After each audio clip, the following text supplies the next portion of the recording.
दोस्तों यहाँ के कई जगहों पर लाखों सालों से ना तो कोई बर्फ गिरी है और ना ही कोई बारिश हुई है, फिर भी वहाँ पर मोटी बर्फ की परतें हैं और ये दुनिया की सबसे खतरनाक और सबसे रहस्यमय जगह है।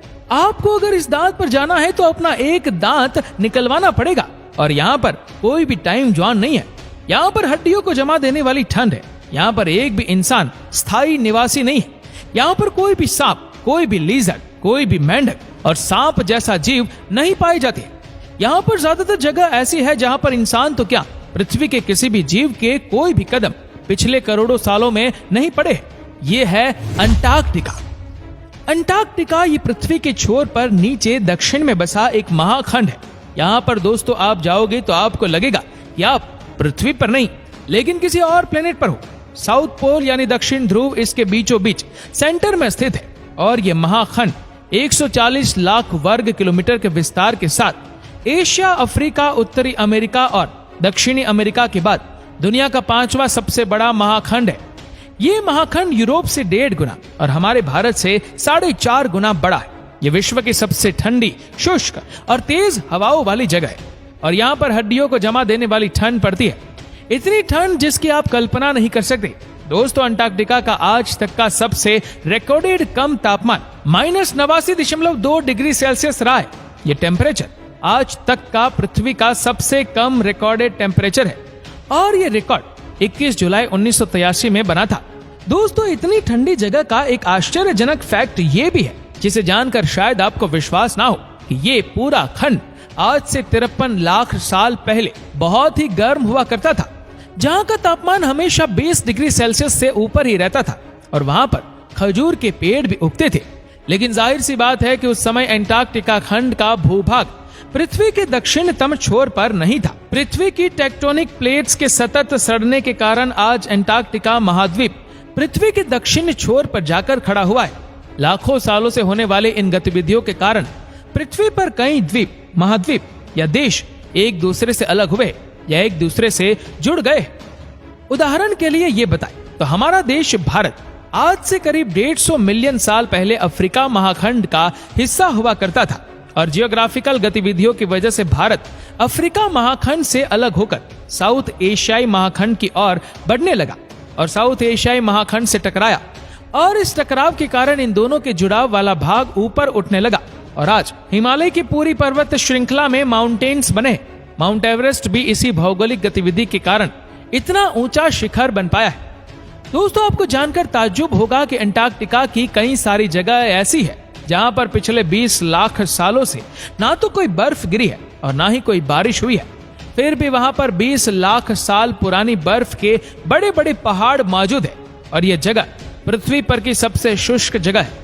इसीलिए इसे ड्राई वैली भी कहा जाता है और यहाँ पर चारों ओर जहां तक आपकी नजर जाए बस बर्फ की चादर ही नजर आती है। बर्फ के इस पूरे रेगिस्तान में 1.5 किलोमीटर मोटी बर्फ की चादर लगभग पूरे खंड पर छाई हुई है।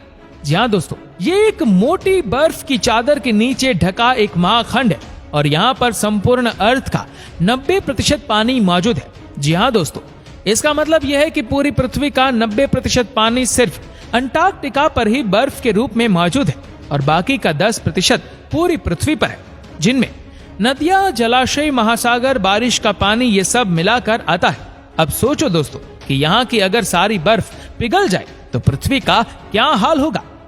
अब मान लो कि किसी कारणवश ऐसा हो जाता है तो पृथ्वी पर 200 फीट तक सी लेवल बढ़ जाएगा, यानी कि पूरी पृथ्वी मानो पानी का ग्रह बन जाएगा और ये मान ले कि लगभग पूरी मानव सभ्यता समाप्त हो जाएगी।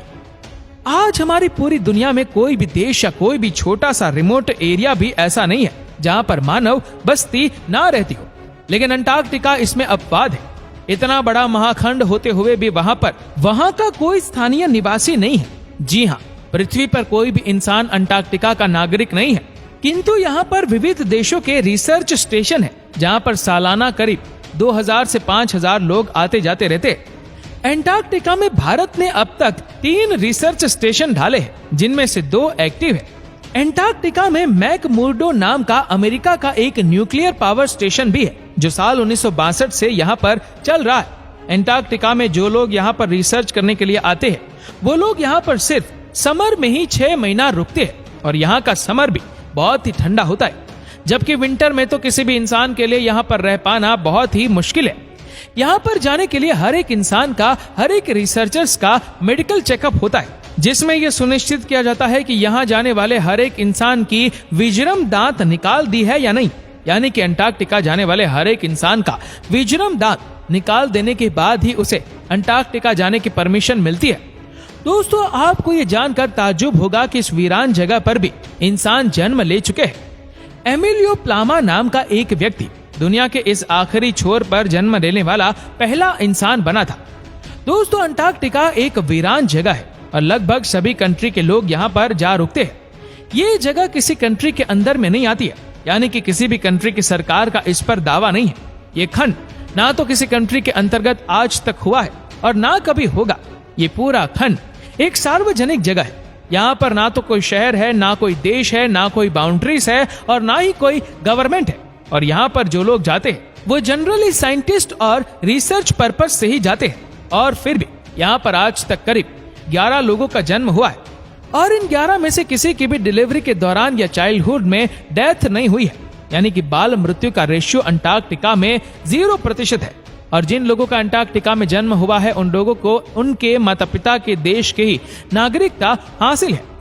नॉर्वे के राउंड एम्ड्यूसन पहले इंसान थे जो सबसे पहले दक्षिण ध्रुव तक पहुंच पाए थे। ये दुनिया का एक ही ऐसा महाद्वीप है जहां पर कोई भी टाइम जोन नहीं है।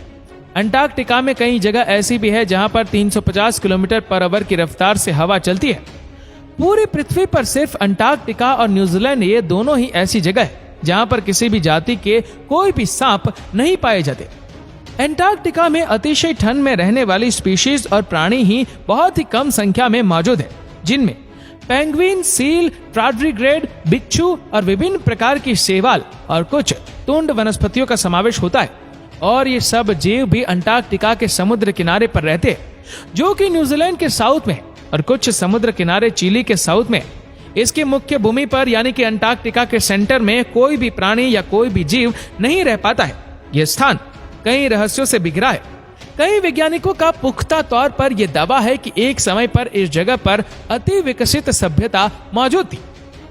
ग्रीक दार्शनिक प्लूटो ने भी करीब आज से 2000 साल पहले अंटार्कटिका की मानव सभ्यताएं और उसका संहार होने का एक वृत्तांत लिखा है, जो हमारे लिए चौंका देने वाला है, क्योंकि हम अक्सर ये मानते थे कि वहां पर जीवन संभव नहीं है।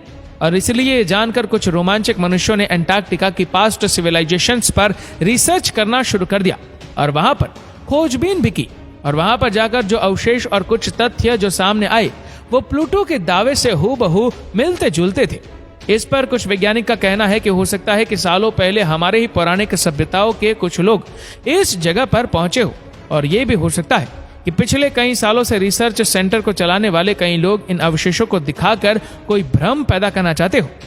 सच आखिर कुछ भी हो, लेकिन आज तक इस पर रिसर्च हो रहे और इन सबसे महत्वपूर्ण नेचुरल एन्यूमेंट्स की खोज, न्यूक्लियर स्टेशन और कई साइंटिफिक रिसर्च आज अंटार्कटिका में जोरों शोरों से चल रहे और आने वाले समय में भी अंटार्कटिका पर रिसर्च होते रहेंगे। तो दोस्तों, अंटार्कटिका का ये वीडियो आपको कैसा लगा हमें नीचे कमेंट करके जरूर बताएगा। और इस वीडियो को आप अपने तक सीमित ना रखें, जितना हो सके इस वीडियो को शेयर करें फेसबुक पर, व्हाट्सएप पर, यूट्यूब पर। और ऐसे ही और भी इंटरेस्टिंग वीडियोस को देखने के लिए हमारे फेसबुक पेज को फॉलो करना मत भूलना। धन्यवाद।